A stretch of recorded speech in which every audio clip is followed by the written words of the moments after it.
Good morning everyone.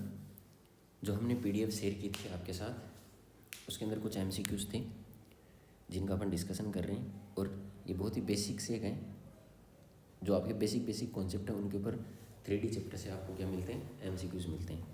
तो जैसे सबसे पहला ये क्वेश्चन क्या कर रखा है, if P is a point. आपके पास कोई पी क्या है, पॉइंट है, ऑन लाइन सेगमेंट दिस। देखो क्वेश्चन को पढ़ो और उसको साथ साथ डिकोड करते रहो। क्वेश्चन कह रहा है कि एक आपके पास पॉइंट है जो इस लाइन सेगमेंट के ऊपर है, मतलब वो जो पॉइंट पी है ना, वो पक्के से इस लाइन सेगमेंट को क्या करेगा, सेटिस्फाई करेगा। एंड उसका वाई कोऑर्डिनेट कितना है, 4 है। तो आपको कौन सा कोऑर्डिनेट चाहिए, जेड कोऑर्डिनेट चाहिए। तो अगर ये पॉइंट पी इस लाइन सेगमेंट को सेटिस्फाई करेगा तो मुझे सबसे पहले इन दो पॉइंट से पास होने वाली लाइन की इक्वेशन लिखनी है, और जो कि क्या होती है, x minus x1 upon A, y minus y1 upon B, और z minus z1 upon C, जहाँ ए बी और सी DRS होते हैं। लेकिन अगर दो पॉइंट से पास होने वाली लाइन की मैं इक्वेशन की बात करता हूँ तो वो आपके पास क्या आती है, x minus x1 upon x2 minus x1, क्योंकि दो पॉइंट गिवन होते हैं तो DRS ऐसे लिखे जाते हैं। उसी तरीके से y minus y1 upon y2 minus y1, और ये क्या हो जाएगा, z minus z1 upon z2 minus z1। तो इस फॉर्मूले का यूज़ करके मैं सबसे पहले इन दो पॉइंट से पास होने वाली लाइन की इक्वेशन लिखूंगा। तो वो लाइन की इक्वेशन मेरे लिए क्या हो जाएगी, x minus 3 upon 3, y minus 6 upon -4, और z प्लस 1 अपॉन माइनस का 1। मैंने डायरेक्ट ये इक्वेशन लिख दी।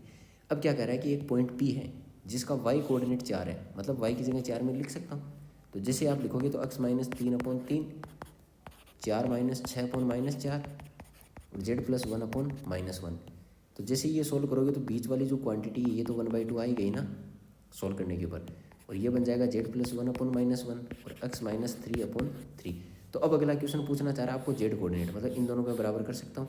तो जैसे आप इन दोनों को बराबर करोगे तो आपके पास -1/2 इक्वल्स टू जेड प्लस 1 आएगा, और z इक्वल्स टू -1/2 -1, और कितना आ जाएगा, -3/2। आपका आंसर डी सही हो जाएगा। लेकिन चलो सपोज करो कि यही वो कौन सा कोऑर्डिनेट पूछ लेता आपको, x कोऑर्डिनेट, तो मैं किन दोनों को बराबर कर देता, इन दोनों को। यहाँ पे क्या आ जाता है, x minus 3 upon 3 equals to 1/2। तो ये सोल्व हो गया, x माइनस 3 इक्वल्स टू 3/2 बनता, और x इक्वल्स टू कितना आ जाता, 9/2। कोई दिक्कत। तो इस तरीके से आप क्वेश्चन को कर सकते हो। जैसे दूसरा क्वेश्चन अगले ने क्या कह रखा है, तो बड़ा ही अच्छा क्वेश्चन, और यहाँ से 3-4 टाइप के अलग अलग क्वेश्चंस बनते हैं, और वो कई कंपटीशन एग्जाम में और बोर्ड में भी ये आया है। क्वेश्चन ने क्या कर रखा है कि आपके पास कोई तो एक लाइन है जो एक्स एक्सिस, वाई एक्सिस और जेड एक्सिस के साथ 3π/4, π/3 और थीटा एंगल बना रही है with positive direction of x axis, y axis, z axis respectively. तो आपको थीटा की वैल्यू चाहिए। मतलब क्वेश्चन ने क्या कह रखा है कि आपके पास यह है एक्स एक्सिस, यह आपकी वाई एक्सिस, और यह आपकी जेड एक्सिस, और कोई तो ये क्या है, आपकी लाइन है ए। ये इसके साथ अल्फा एंगल बनाए, इसके साथ बीटा बनाए, और इसके साथ गामा बनाए। तो हमने एक रिलेशन पढ़ रखा है, cos square alpha plus cos square beta plus cos square gamma equals to कितना होता है, 1। ये रिलेशन बहुत ही काम का रिलेशन है। यहाँ से आपको डिफरेंट टाइप के क्वेश्चन पूछता है। सबसे पहला तो कई बार यही रिलेशन पूछ लेता है कि ये रिलेशन सही है या गलत है। कई बार इस रिलेशन को साइन के फॉर्मेट में पूछता है। तो साइन के फॉर्मेट में कैसे बनेगा, कोस स्क्वायर अल्फा को मैं 10th क्लास की जो अपनी आइडेंटिटी, उससे क्या लिख सकता हूँ, 1 minus sine square alpha, 1 minus sine square beta, 1 minus sine square gamma equals to 1। और सोल्व करोगे यहाँ से तो आपको sine square alpha plus sine square beta plus sine square gamma, इसकी वैल्यू भली भांति आपको कितनी मिल जाएगी, 2 मिल जाएगी। दूसरा क्वेश्चन ये हो गया। तीसरा कई बार क्या कहता है कि अगर ये चीज़ ट्रू है, कौन सी, ये वाली है ना, या फिर कई बार वो क्वेश्चन को ही कहेगा, क्वेश्चन में क्या कहेगा कि अगर आपके पास एक लाइन है जो पॉजिटिव डायरेक्शन के साथ अल्फा बीटा गामा एंगल बनाती है, तो आप वैल्यू फाइंड करके बताओ किसकी। क्वेश्चन ऐसा पूछ लेगा कि अगर एक लाइन है जो positive direction x axis, y axis और जेड एक्सिस के साथ अल्फा बीटा गामा एंगल बना रही है, तो आप वैल्यू फाइंड करके बताओ कोस 2 अल्फा, कोस 2 बीटा और कोस 2 गामा। स्क्वायर नहीं, ये सॉरी 2 है ना, इसकी वैल्यू कितनी होगी। तो यहाँ भी आपको क्या करना होगा, इसी चीज़ का यूज़ करना होगा। क्यों? क्योंकि अगर अल्फ़ा बीटा गामा एंगल बनाती है तो हमें ये रिलेशन आता है, हमें ये वाला जो रिलेशन है ना, ये वाला रिलेशन हमें खुद को आता है। तो अगर ये चीज़ हो गई तो कोस 2 अल्फ़ा को कोस की फॉर्मेट में हमने फॉर्मूला याद कर रखा है, तो वो कितना होता है 2 कोस स्क्वायर अल्फ़ा -1, ये हो जाएगा 2 कोस स्क्वायर बीटा -1, और ये हो जाएगा 2 कोस स्क्वायर गामा -1। तो यहाँ से 2 बाहर आते ही यहाँ बन गया कोस स्क्वायर अल्फ़ा, कोस स्क्वायर बीटा और कोस स्क्वायर गामा, जिसकी वैल्यू 1 होती है। और यहाँ कितना हो गया -3, -1 -1 -1, तो यहाँ होगा 2 -3 और कुल मिला के आंसर आएगा -1। तो इस तरीके से क्वेश्चन पूछे जाते हैं और आपको ये क्वेश्चन याद रखने हैं।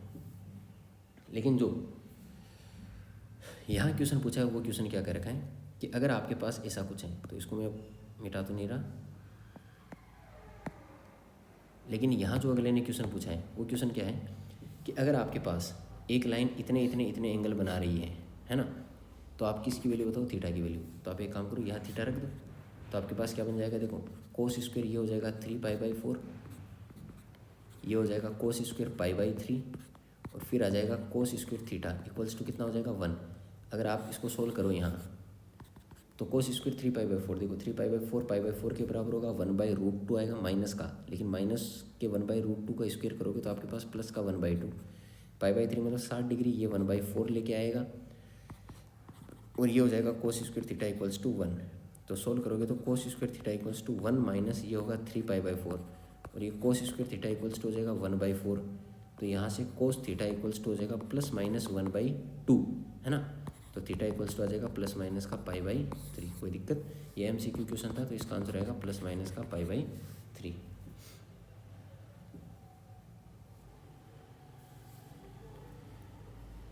तो आई थिंक कोई दिक्कत नहीं है इस क्वेश्चन के अंदर, तो इजीली आप इस क्वेश्चन को भी कर सकते हो। और यहाँ पे ये जो 3 क्वेश्चन अपन एक्स्ट्रा देखें, इनका ध्यान रखना।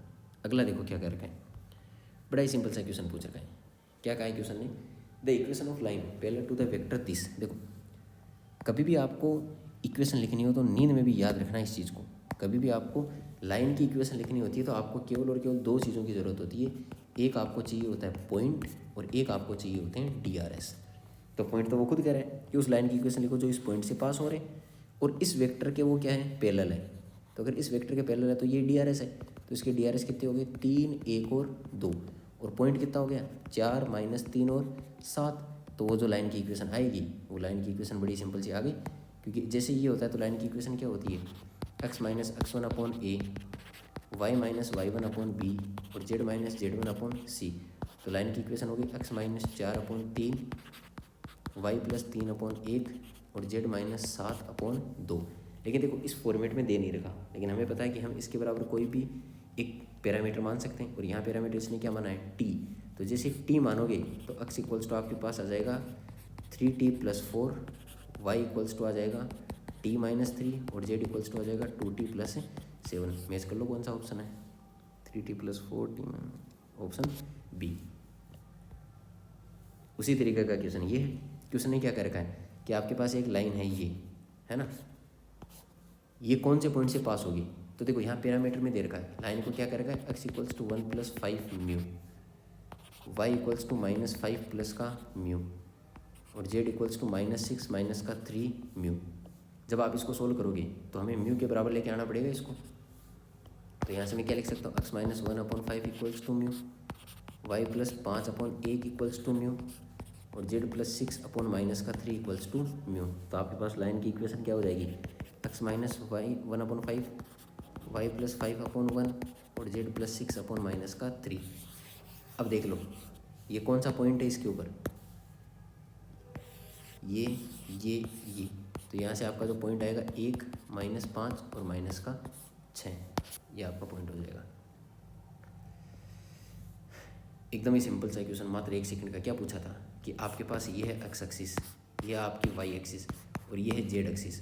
कोई पॉइंट P पड़ा है 0, 1 और 2। इस पॉइंट P का x एक्सिस के ऊपर क्या निकालो, फुट ऑफ परपेंडिकुलर। तो सबको पता है x एक्सिस के ऊपर तो केवल 0 इसका रहेगा, और बाकी सारे कोऑर्डिनेट तो क्या होते हैं, 0 होते हैं y और जो, तो 0, 0 और 0 ही हो जाएगा ये। तो कोई दिक्कत। तो इस तरीके से आप इन क्वेश्चंस को भी कर सकते हो।